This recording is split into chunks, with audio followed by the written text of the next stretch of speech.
আসসালামু আলাইকুম, আমি মোহাম্মদ তানবীর রাহি। যারা আপনারা অনেকে আমাকে তৌহিদ আফ্রিদি চামচা অথবা তৌহিদ আফ্রিদি ছোট ভাই হিসেবে জানেন, তো আজকে আপনাদেরকে কিছু ভুল ধারণা ভাঙার জন্য আমি চলে আসছি। আপনারা জানেন গতকালকে আফ্রিদি ভাইকে বরিশাল থেকে মেবি গ্রেপ্তার করা হয়েছে। তো আমি গতকালকে না, লাস্ট কয়েকদিন যাবত একটা জিনিস শুধু দেখতেছি যে আফ্রিদি ভাইয়ের জন্য যখন জারি হয়েছে যে ওনাকে 28 ঘন্টার ভিতরে গ্রেপ্তার করতে হবে বা 48 ঘন্টার ভিতরে গ্রেপ্তার করতে হবে, সব কিছুর মধ্যে শুধু আপনারা আমাকে ঢুকাই দিতেছেন ওনার সাথে। তো আমার কথা হচ্ছে, আজকে আপনাদের এই সব ভুল ধারণা আমি ভেঙে দিব। আমার সাথে আফ্রিদি ভাইয়ের সাথে লাস্ট জুলাই আন্দোলনের 1 মাস থেকে 2 মাস আগ থেকেই ওনার সাথে আমার সাথে পুরোপুরি সম্পর্কটা এক ধরনের শেষ হয়ে গেছে। তো সম্পর্ক শেষ হওয়ার পরে আমার সাথে ওনার সাথে ওরকম কোনো যোগাযোগ নেই। শুধু যোগাযোগ ওনার সাথে আমার সাথে জুলাই আন্দোলনের পরে উনি যখন বাংলাদেশে আসছে তখন 2বার ওনার সাথে যোগাযোগ হয়েছে। একবার হচ্ছে ওনার অফিসে গেছিলাম, হ্যাঁ, উনি আমাকে ডেকে নিছে। আচ্ছা, ওইটা আপনারা ইনশাল্লাহ ওইটার সম্পর্ক আপনারা জানতে পারবেন। এই ছাড়া আরেকবার দেখা হয়েছে ওনার জন্মদিনের দিন। এই ছাড়া আর ওনার সাথে আমার কোনো ধরনের যোগাযোগ নেই, কোনো ধরনের দেখা সাক্ষাৎ নেই। কিন্তু আজকে আমি নিউজ ফিডে ঢুকতে পারতেছি না। আমার পরিবারের উপরে চাপ আসতেছে, আমার উপরে বিভিন্ন ধরনের চাপ আসতেছে যে আমি নাকি তৌহিদ আফ্রিদিকে ধরাই দিছি পুলিশের কাছে, এবং উনি নাকি নোয়াখালীতে আমার বাড়িতে গেছে। ভাই, আমি নিজে তো জানি না আমার বাড়িতে উনি গেছে। আর এটা যদি আপনারা প্রমাণ করতে পারেন যে উনি আমার নোয়াখালীতে আমার বাড়িতে গেছে বা আমি ওনাকে ধরাই দিছি, তাহলে আপনারা যেই শাস্তি দিবেন আমি ওই শাস্তি মাথা পেতে নিব। আর আরেকটা ছোট্ট বিষয় হচ্ছে, আমার বলতেই হবে, আমাদের তৌহিদ আফ্রিদি টিম মেম্বারে তো আমি একা ছিলাম না। আপনারা সবাই আমাকে নিয়ে পড়ে আছেন কেন ভাই?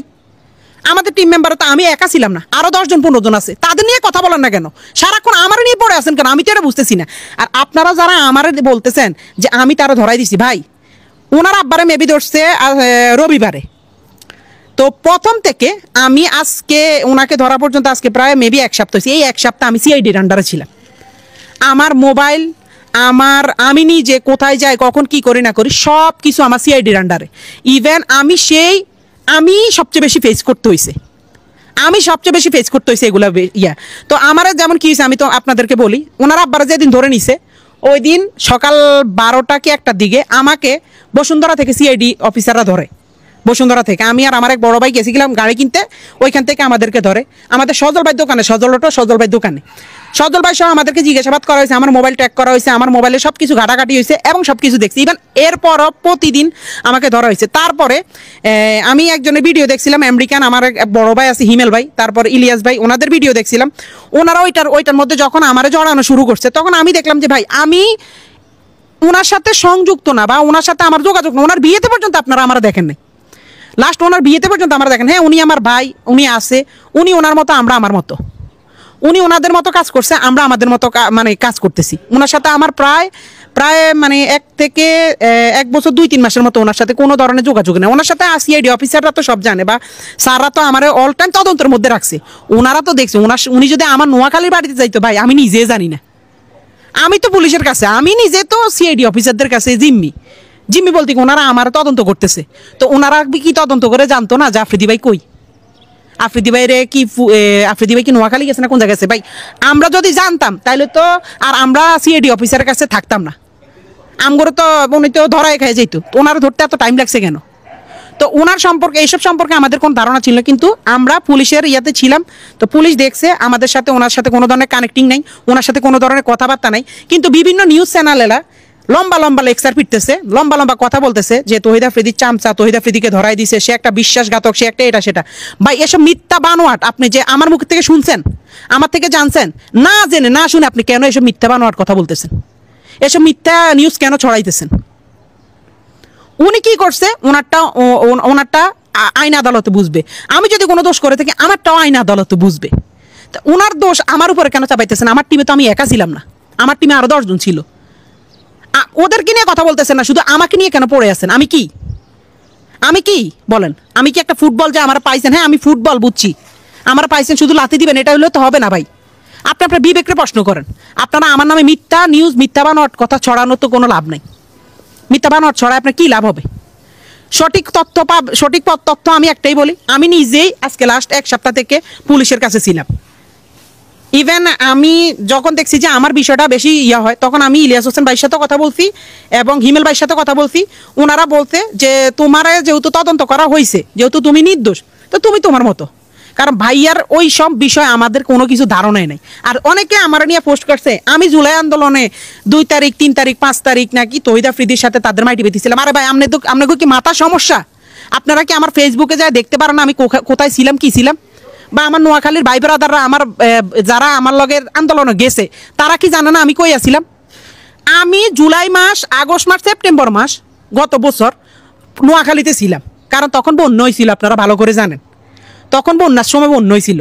তো এসব মিথ্যা অপবাদ একজনের নামে, আমার নামে আপনি মিথ্যা কথা ছড়ায় আপনার কি লাভ? আমার এটা একটু বলেন। মিথ্যা বানোয়াট কথাবার্তা ছড়ায় আপনার কি লাভটা হয়? আমার এটা একটু বলেন। আমি জুলাই আন্দোলনে 1 তারিখ 2 তারিখ 3 তারিখ 4 তারিখ 4 এই কয়দিন আমি টানা মনে করেন যে আমি ছিলাম। আমাদের জুলাই আন্দোলন হয়েছিল আমাদের তখন মাইজ দিতে, যেহেতু আমরা একটু গ্রাম সাইডে পড়ছি, আমাদের সাইডে আন্দোলন ওরকম হয় নাই, হইলো ছোটোখাটো হয়েছে, স্কুলের বাচ্চারা করছিল, কিন্তু আমরা ছিলাম তখন মাইজ দিতে। এবং এটা সাক্ষী আছে একজন কন্টেন্ট ক্রিয়েটর আছে রাইসুল ইসলাম আমাদের নোয়াখালীরই, তারপর আমার কিছু ছোটো ভাই আছে যেমন মাকতুম সহ, ওদের বিভিন্ন ধরনের আমাদের বিভিন্ন গ্রুপ আছে নোয়াখালীর, ওরা সহ আমরা মাইজ দিতে প্রায় আমার বাড়ি থেকে 60 কিলোমিটার 50 থেকে 40-50 কিলোমিটার দূর হয়েছে মাইজদি। আমরা মাইজ দিতে যে আন্দোলন করছি, হাজার হাজার ফুটেজ, হাজার হাজার ভিডিও আছে। কিন্তু আপনারা ছড়াইতেছেন আমি নাকি 2 তারিখ 3 তারিখ আফ্রিদি ভাইয়ের সাথে ওনার মাই টিভিতে ছিলাম, হ্যাঁ ওনার সাথে আমি বসেই করছি। ভাই মিথ্যা কথা কেন ছড়ান? হোয়াই মিথ্যা কথা কেন ছড়ান ভাই? মিথ্যা বাদ দিয়ে সত্যিতে আসেন, সত্যিতে আসেন, আপনারা যাচাই বাছাই করেন, আমার তো সমস্যা নেই। আমার তো আজকে 7 দিন তো যাচাই বাছাই করছে পুলিশে, সিআইডিএ, তারপর বিভিন্ন ধরনের বিভিন্ন মানে সাংবাদিকরা, জার্নালিস্টরা, যেমন এই যে আমেরিকা থেকে আমার প্রচুর পরিমাণে চাপ দিছে এই যে হিমেল ভাই, তারপর ইলিয়াস ভাই, ওনারা অনেক তথ্য জানছে আমার কাছ থেকে। কি তথ্য জানছে? যে আমরা কি আসলে কি করছি না করছি আমরা বলতে বাধ্য হয়েছি, কারণ ভাই আমার কারণে তো আমার ফ্যামিলির উপর চাপাইতেছে, আমার উপর বিনা কারণে চাপাইতেছে, বিনা দোষে, বা আমি বিনা দোষে দোষী হইতেছি। এই যে আজকে আপনারা মিথ্যা নিউজ ছড়াইতে আছেন যে আমি নাকি তহিদ আফ্রিদিরে ধরাই দিছি, আমি নাকি তহিদ আফ্রিদির সাথে নোয়াখালী, মানে এসব মিথ্যা ভাই, এগুলোর তো সব মিথ্যা কথা। আপনি কেন ছড়ান? আপনি দেখছেন?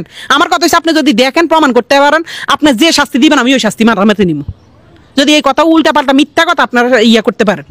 এসব মিথ্যা বানোয়াট কথা বাদ দিয়ে দয়া করে মানুষটি বিভ্রান্তির মধ্যে ফেলবেন না, আমার কারণে যেন আমার ফ্যামিলির ক্ষতি না হয়। মিথ্যা এসব বানোয়াট আমার নামে, একজন নাম মিথ্যা বানোয়াট ছড়ায়েন না ভাই। এই দিন না আরো দিন আছে ভাই, এসব মিথ্যা বানোয়াট কইরেন না, আল্লাহ ছাড় দেয় ছাড়ি দেয় না।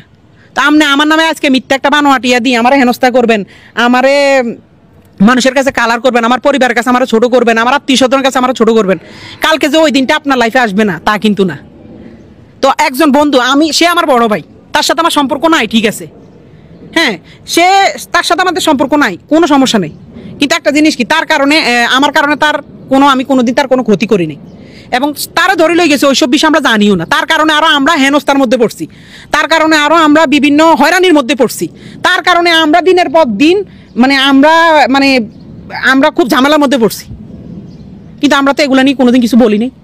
আপনারা কি জানতেন আমরা যে পুলিশে নিয়ে গেছে, আমরা যে সিআইডি তদন্ত করছে, এগুলো জানতেন? কিছুই জানতেন না। তো আমার নিয়ে হুদাই মিথ্যা অপবাদ ছড়ায় না ভাই, দয়া করে। আপনাকে, আমার একটা পরিবার আছে, আপনার একটা পরিবার আছে, দয়া করে হাত জোর করে মাপ চাই। মিথ্যা ছড়ানোর আগে জানবেন, না জানে শুনে মিথ্যা কারণে আমি নিউজ করেন না। ধন্যবাদ।